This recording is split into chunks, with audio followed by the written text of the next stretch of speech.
Good morning. I'm Reverend Paula Skiles with Unity Church of San Marcos. We're welcoming you online and everyone here with us today.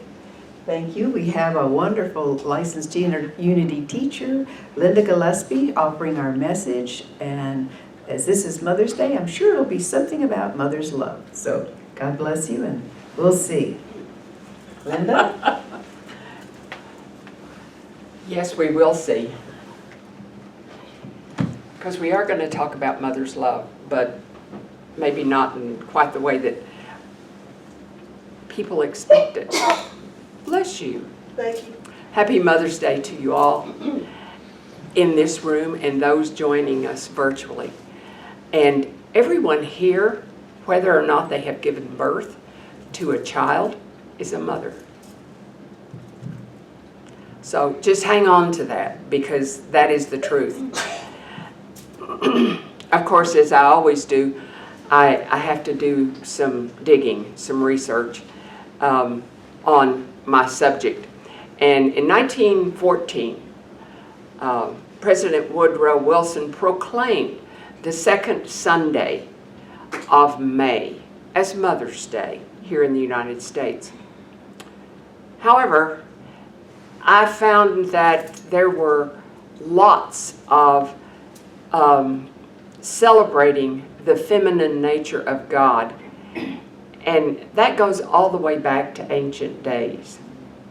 The Greeks celebrated Rhea, the mother of the gods. The ancient Celtics celebration of Beltane, which was celebrated on the 1st of May, the midpoint between the spring equinox and the summer solstice. And we are very aware that the days are growing longer, and every form of vegetation is being coaxed by the warm, nurturing rays of the sun to bring forth its fruit. Not only is Beltane a celebration of the fertility of the earth, it's also a celebration of the fertility of our own souls. And we are being called to express gratitude for everything in the universe that is constantly being recreated, ourselves included. The month of May in the Hill Country is spectacular. It testifies to the beauty of the nature of God.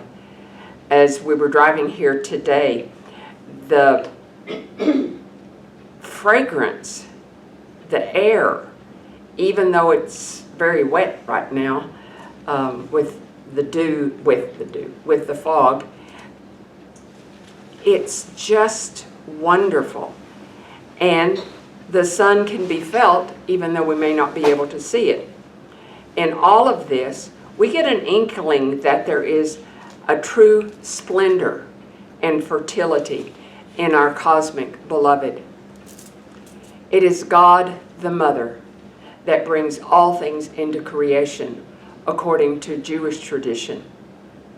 This is the time to celebrate the sacred union of the masculine and feminine within ourselves, between ourselves and God, and between the male and female aspects of our Creator. In the Old Testament, the Song of Solomon is a beautiful expression of joy and celebration of the true spiritual love that is expressed in the rebirth of spring. If you haven't read it recently or ever, this would be a perfect time to do so. It's much too long for me to share it with you this morning.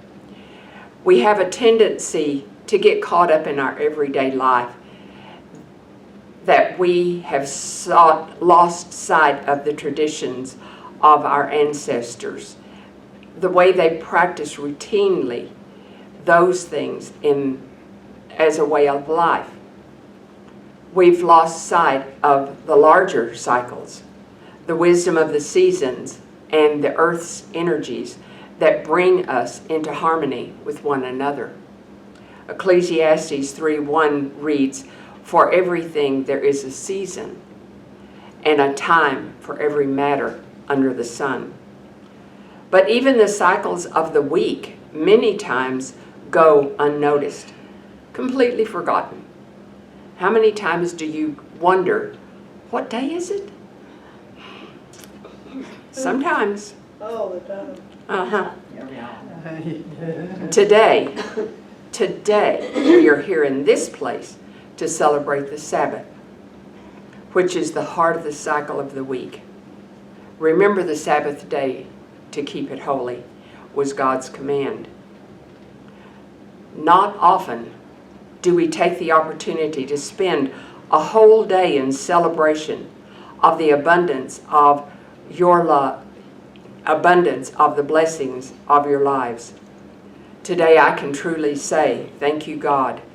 Thank you for your love and your grace and all the ways I see it manifest in my life every day.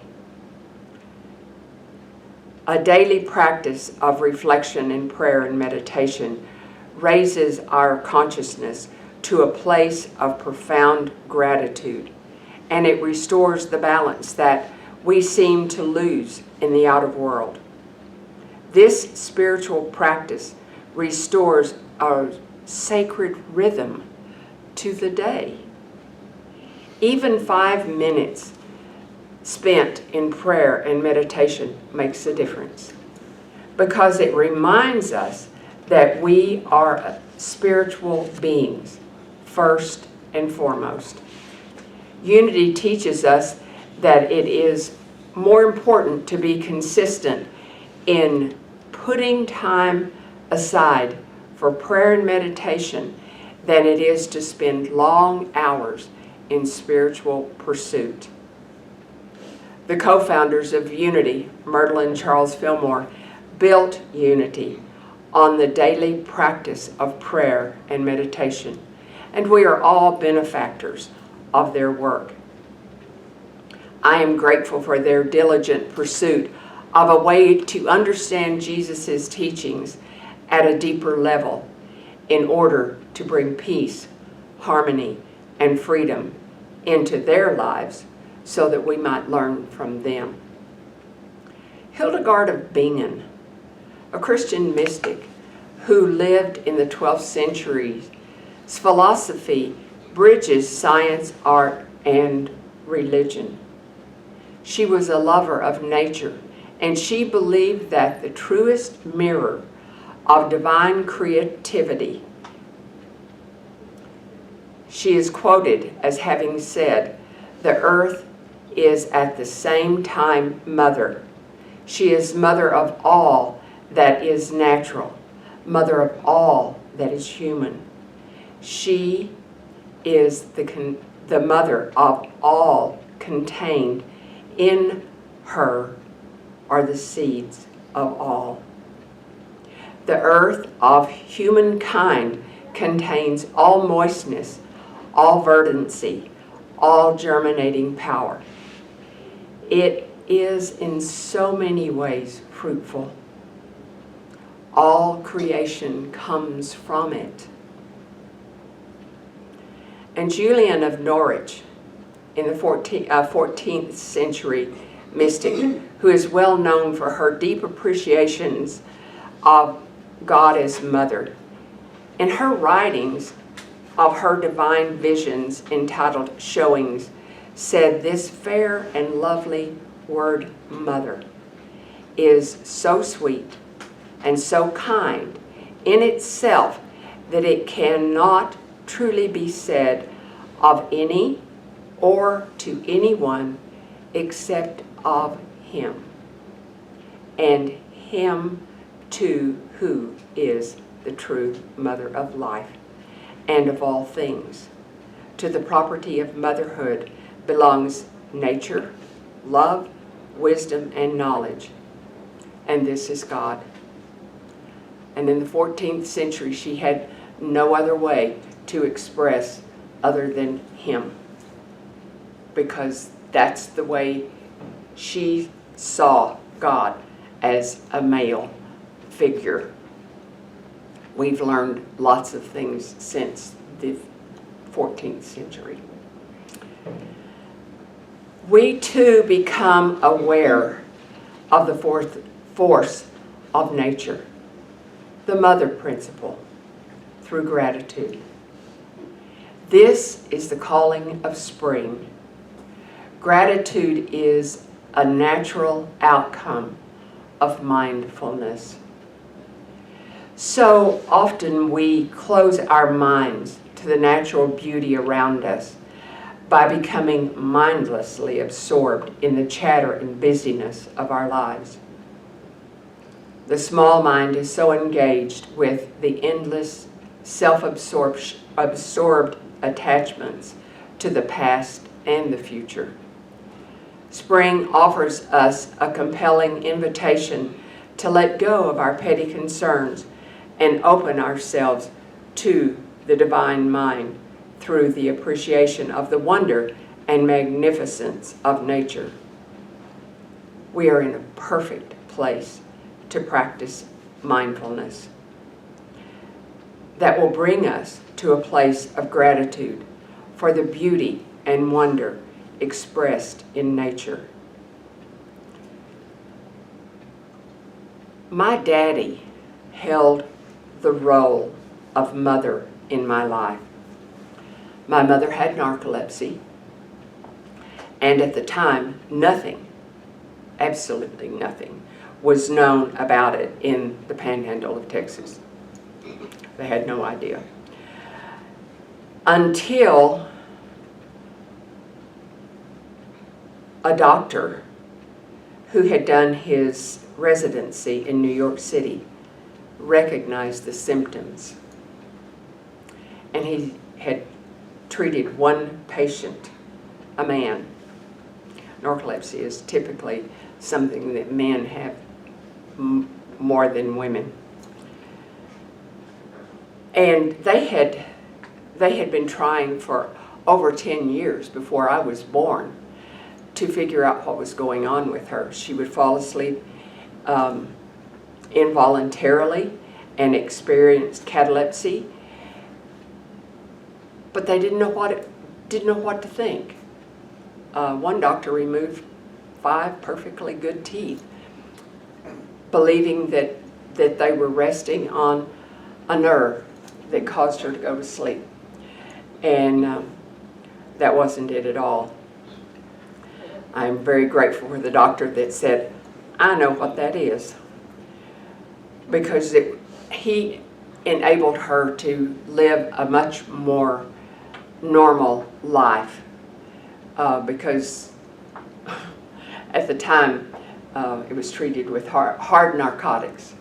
She left the hospital with a prescription for Benzedrine, Dexedrine, Ephedrine, and one other rine that I don't remember. And they said, you just take the first one, and when it is not effective anymore, you move to the next one, and the next one, and the next one. But things changed in the late 70s, and somebody developed a spandule that was time released, and she could stay awake for an extended period of time without experiencing the drowsiness and the catalepsy.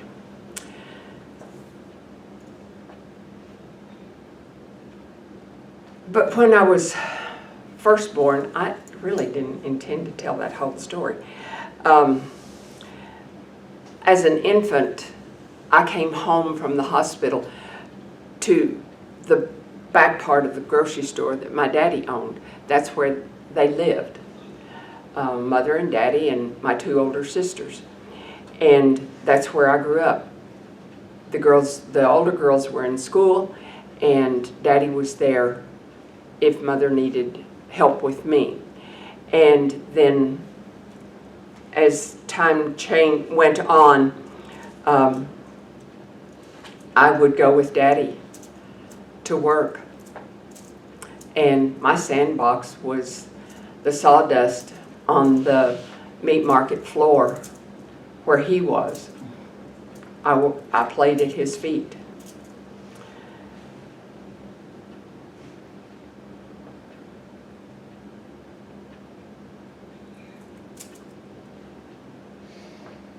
I'm leaving some of this stuff out.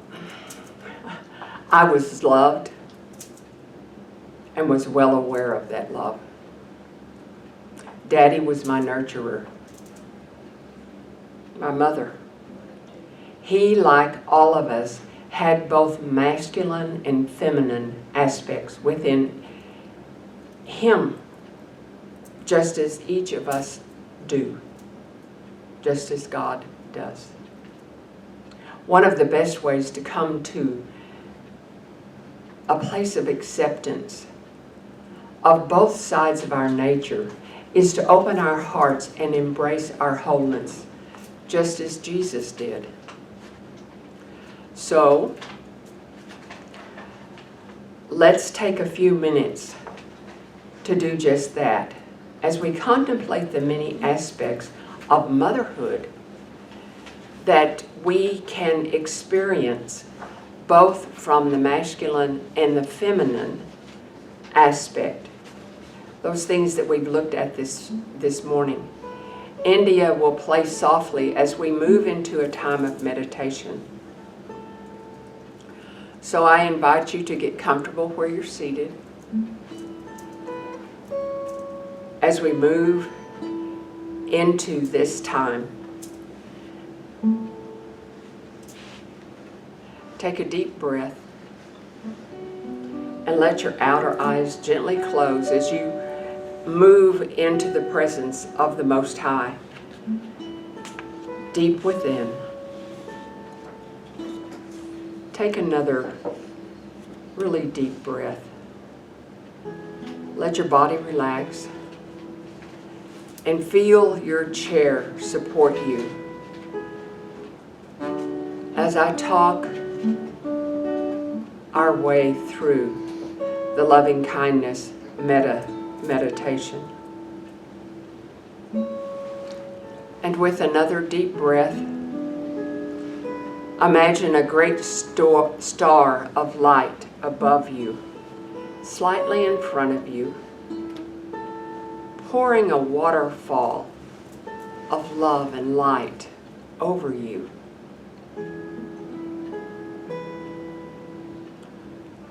Let the light enter the top of your head and wash through you, revealing the purity of your own heart, which expands and extends beyond you, merging with the divine light.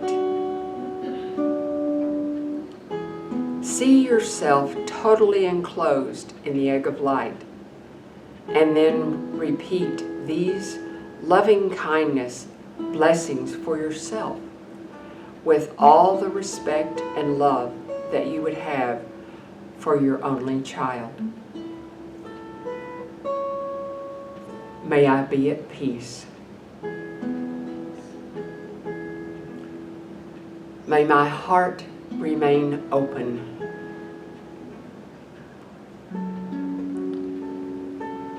May I awaken to the light of my own true nature.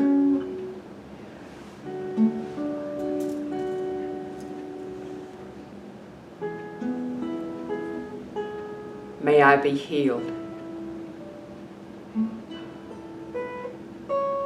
May I be a source of healing for all beings.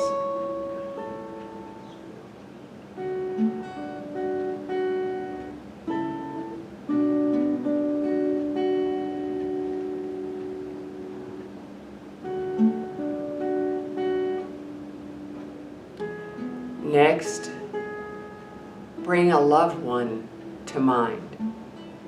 See them in as much detail as possible. Imagining the loving light shining down on them and washing through them, revealing the light within their own heart. Imagine this light growing brighter, merging with divine light, and enclosing them in the egg of light. Then bless them. May you be at peace. May your heart remain open. May you awaken to the light of your own true nature.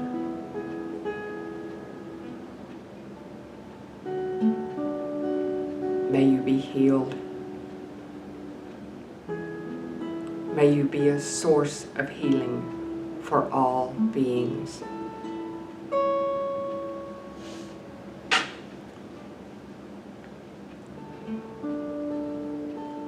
Repeat this blessing for as many people as you wish, as India continues to play softly.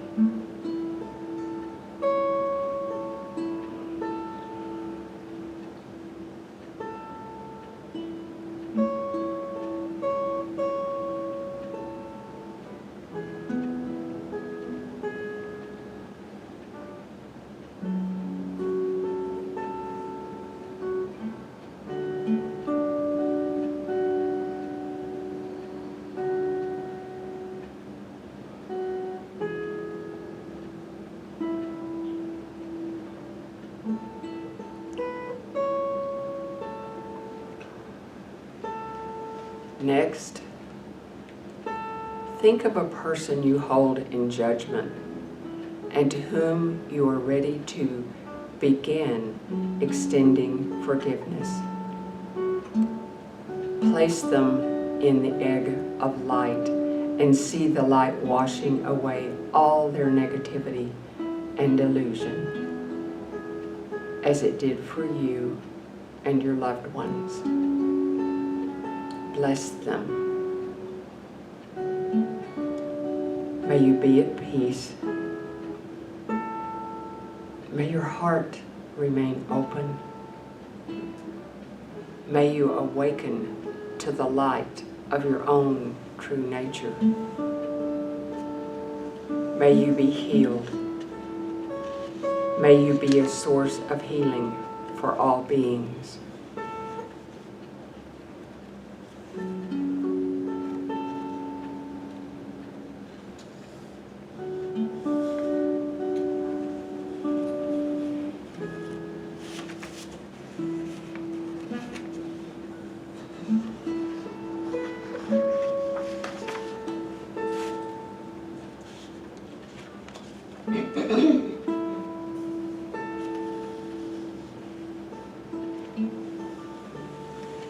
See our beautiful planet as it appears from outer space, a delicate jewel hanging in the starry vastness. Imagine the earth surrounded by light, the green continents, the blue waters, the white polar caps, the two-leggeds and the four-leggeds, the fish that swim and the birds that fly. Earth is a place of opposites, of day and night, good and evil,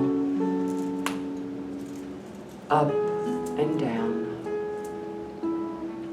male and female.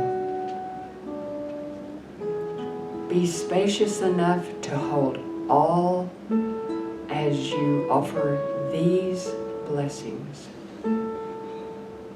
May there be peace on earth. May the hearts of all people be open to themselves and to each other. May all people awaken to their own true nature. May all creation be blessed and be a blessing to all that is.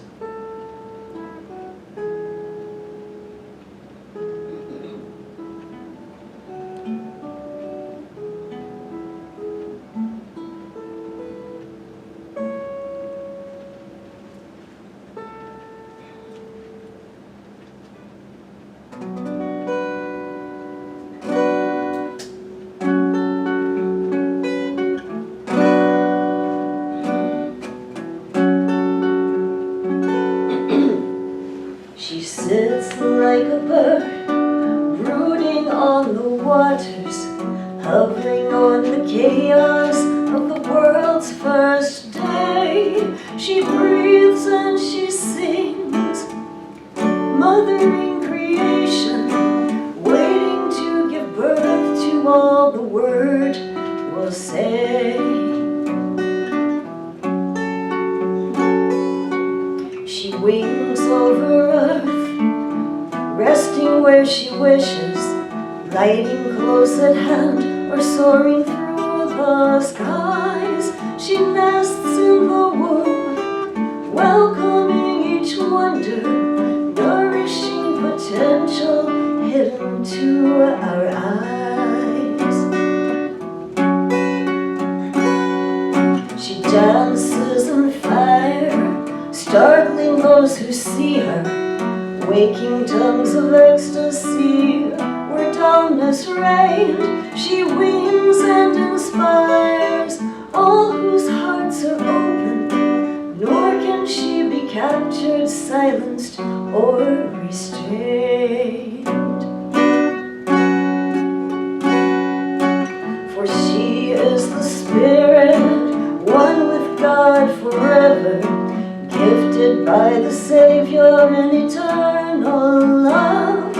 She is the key, opening the scriptures, enemy of apathy and heavenly dove. Thank you, thank you. Thank you. Oh, and that was a special song that was published by the Iona community, and the words and music are by John Bell. Thank you. It was perfect, perfect. And I want to say a special thank you to Dr. Joan Borisenko for providing us with this beautiful meditation, this loving kindness meditation. I do this blessing for my children, grandchildren, great-grands, as well as all those I hold near and dear, and those I have judgments about. I offer it to you to use as you choose. But remember always to start with a blessing for yourself and then extend it to as many others as you wish. Bless you, dear ones. Thank you for being open and allowing God to be expressed in, through, and as you, every aspect of you. You are making a difference in the world. You are necessary, and I am grateful for each of you. Namaste.